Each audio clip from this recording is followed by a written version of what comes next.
Alhamdulillah, alhamdulillahilladzi hadana lihada wa ma kunna linahtadiya laula an hadanallah wa asyhadu an la ilaha illallah wahdahu la syarika lah wa asyhadu anna Muhammadan abduhu wa rasuluh. Allahumma salli ala Muhammadin wa ala alihi wa sahbihi wa man tabi'ahum bi ihsanin ila yaumiddin. Amma ba'd. Anak-anakku sekalian yang dirahmati dan dimuliakan oleh Allah Subhanahu wa taala, serta yang Ustadz sayangi dan cintai karena Allah Subhanahu wa taala.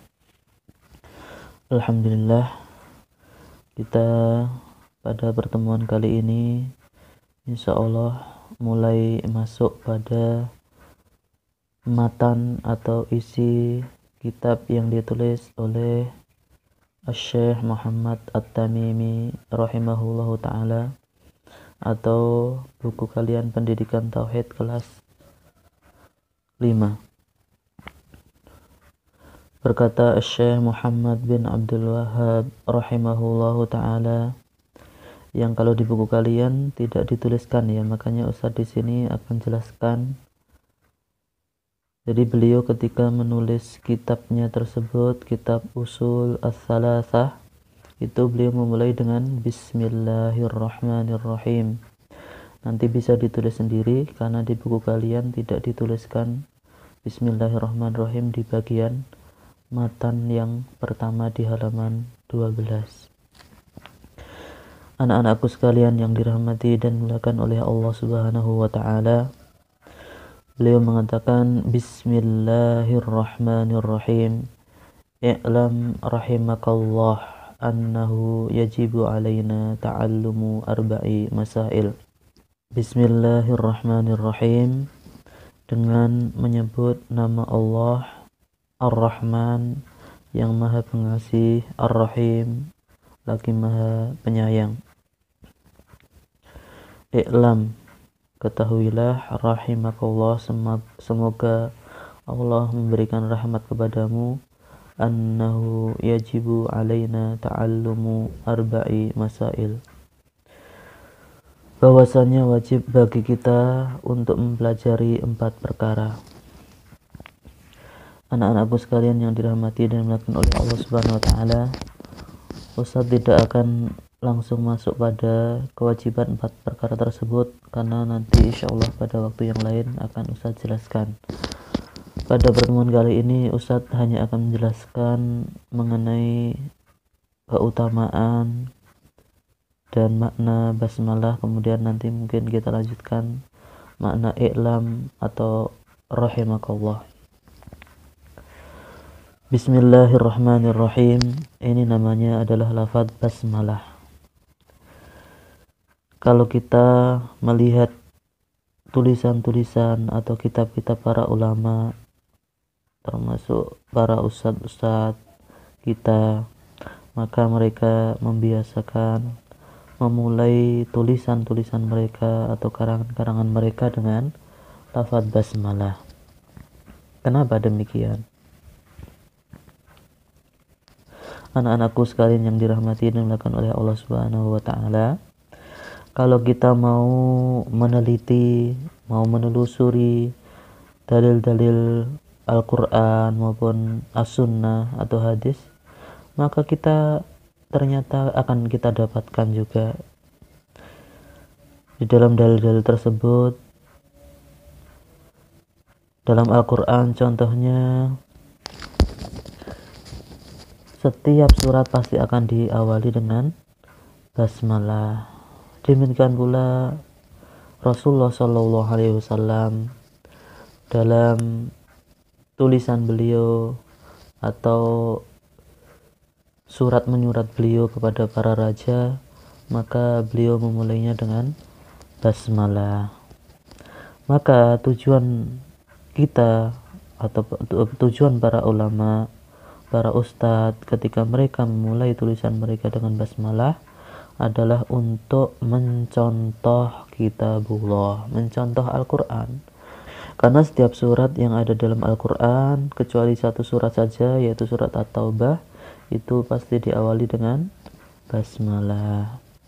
Demikian pula untuk meneladani Rasulullah, karena buktinya setiap beliau akan menulis surat kepada para raja ketika itu senantiasa diawali dengan basmalah. Hal ini bisa kita lihat kalau di dalam hadis ya, kitab Sahih Bukhari hadis nomor 7 dan juga di kitab Sahih Muslim oleh Imam Muslim hadis nomor 1773 melalui jalur periwayatan sahabat Ibnu Abbas radhiyallahu anhuma. Jadi ketika seseorang mengawali kitabnya, tulisannya, karangannya dengan basmalah, itu mengarah pada dua hal. Yang pertama, Al-Quran itu diawali dengan basmalah. Setiap suratnya diawali dengan basmalah kecuali surat apa tadi? Surat At-Taubah. Yang kedua, perbuatan Rasulullah SAW dalam penulisan surat menyuratnya kepada para raja juga diawali dengan basmalah.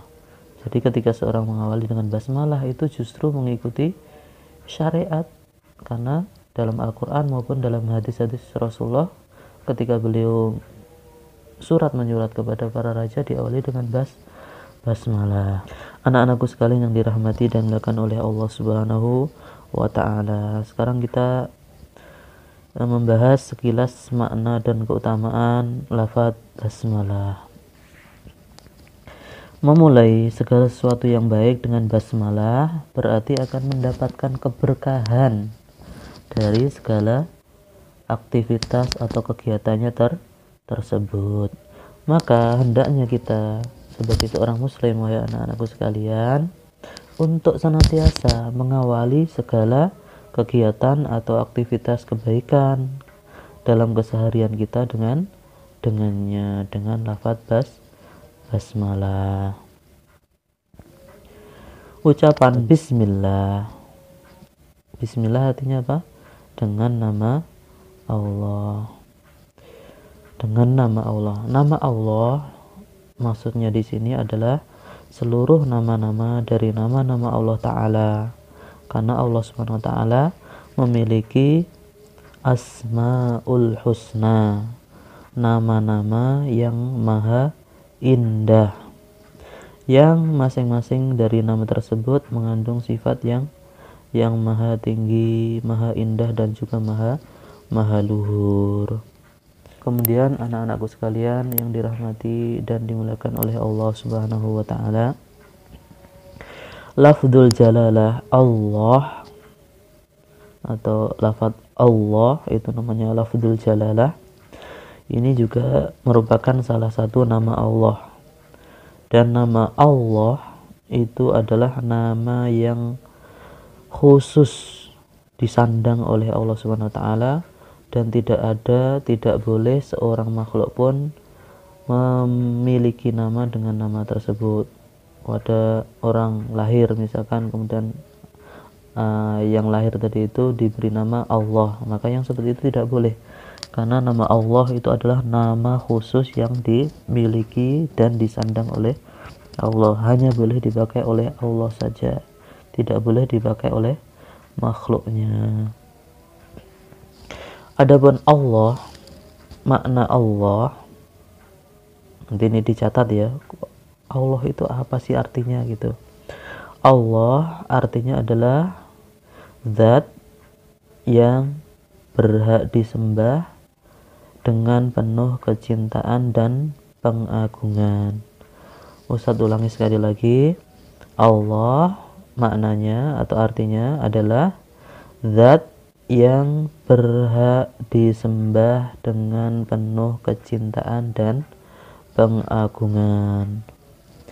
Maka selain Allah atau makhluk tentu tidak boleh disembah dan dikuduskan sebagaimana Allah, karena hanya Allah saja yang berhak untuk disembah. Dan makna Allah yaitu tadi zat yang berhak disembah dengan penuh kecintaan dan pengagungan. Maka kalau kita ingin beribadah hanya kepada Allah semata, bukan kepada makhluknya, bukan kepada selain Allah.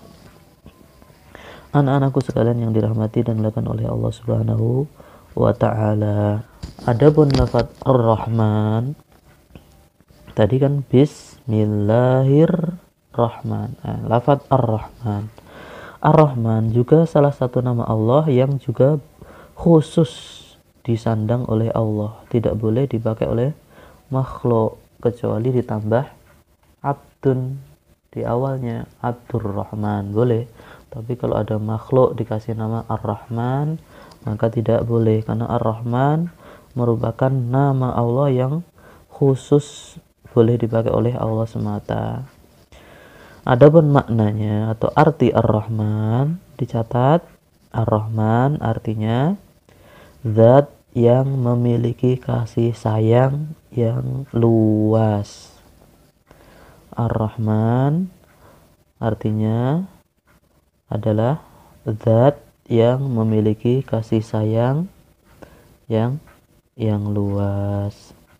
Sehingga dengan sifat atau nama Allah Ar-Rahman ini, setiap makhluk pasti akan mendapatkan rasa kasihan dari Allah Subhanahu wa taala atau zat yang maha pengasih. Nah, Ar-Rahman kalau diartikan seperti biasa, yang maha pengasih. Semuanya pasti akan dikasihi oleh Allah Subhanahu wa taala. Nanti beda artinya dengan Ar-Rahim. Ya, sekarang kita masuk kepada lafaz Ar-Rahim. Ar-Rahim merupakan salah satu nama Allah juga. Akan tapi Ar-Rahim ini nama yang disandang oleh Allah, tetapi boleh juga disandang oleh makhluknya. Jadi boleh kalau orang dikasih nama Ar-Rahim atau Rahim, sebagaimana Rasulullah Shallallahu Alaihi Wasallam itu juga Rahim. Laqad ja'akum rasulun min anfusikum azizun alaihi ma anittum harisun alaikum bil mu'minina Ra'ufur Rahim. Rasulullah SAW punya sifat Ra'uf Rahim, yang maha lembut dan juga maha penyayang. Ar-Rahim artinya zat yang maha penyayang. Kalau makhluk Ar-Rahim berarti yang penyayang. Jadi Ar-Rahim adalah nama Allah yang boleh juga digunakan untuk selain Allah. Adapun artinya, ya dicatat, disiapkan. Ar-Rahim bermakna atau mempunyai arti zat yang kasih sayangnya pasti akan sampai kepada hamba-hamba yang dikehendakinya. Ar-Rahim artinya adalah zat yang kasih sayangnya pasti akan sampai kepada hamba-hamba yang dikehendakinya. Dan ini maksudnya hamba-hamba yang dikehendaki ini adalah khusus orang-orang yang beriman. Adapun orang kafir, orang munafik, orang musyrik, maka mereka tidak akan mendapatkan maha penyayangnya Allah Subhanahu wa taala. Tidak akan mendapatkan sayangnya Allah Subhanahu wa taala. Mereka akan mendapatkan kasihnya Allah, akan tapi mereka tidak mendapatkan sayangnya Allah Subhanahu wa taala. Anak-anakku sekalian yang dirahmati dan dimuliakan oleh Allah Subhanahu wa taala, Ar-Rahim ini pernah dijelaskan juga dalam Al-Qur'an, wa kana bil mu'minina rahima. Ini dalam surat Al-Ahzab ayat 43, dan dia Allah Subhanahu wa taala bil mu'minin, kepada orang-orang yang beriman, rahima, maha penyayang. Jadi penyayangnya Allah Subhanahu wa taala itu hanya diberikan kepada orang-orang yang beriman. Adapun maha pengasihnya, siapapun akan dikasihi oleh Allah Subhanahu wa taala. Kemudian dalam firman-Nya juga dalam surat At-Taubah ayat 117, kita ambil akhirnya saja, innahu bihim raufur rahim, sesungguhnya Allah Subhanahu wa taala maha pengasih, maha lembut, Rahim, maha penyayang kepada mereka. Kepada mereka di sini adalah kepada orang-orang yang beriman, karena di awal ayat ini yang disebutkan adalah an-nabi, al-muhajirin, al-ansor. Berarti mereka semuanya adalah orang-orang yang beriman. Jadi Allah SWT maha lembut dan maha sayang kepada orang-orang yang beriman. Demikian sekilas mengenai keutamaan dan juga makna basmalah. Semoga kita semuanya, wahai anak-anakku sekalian, bisa mengambil faedah dan keutamaan dari pembahasan ini. Amin, amin ya rabbal alamin. Kita tutup dengan doa kafaratul majelis. Subhanakallahumma wa bihamdika asyhadu an la ilaha illa anta astaghfiruka wa atubu ilaik.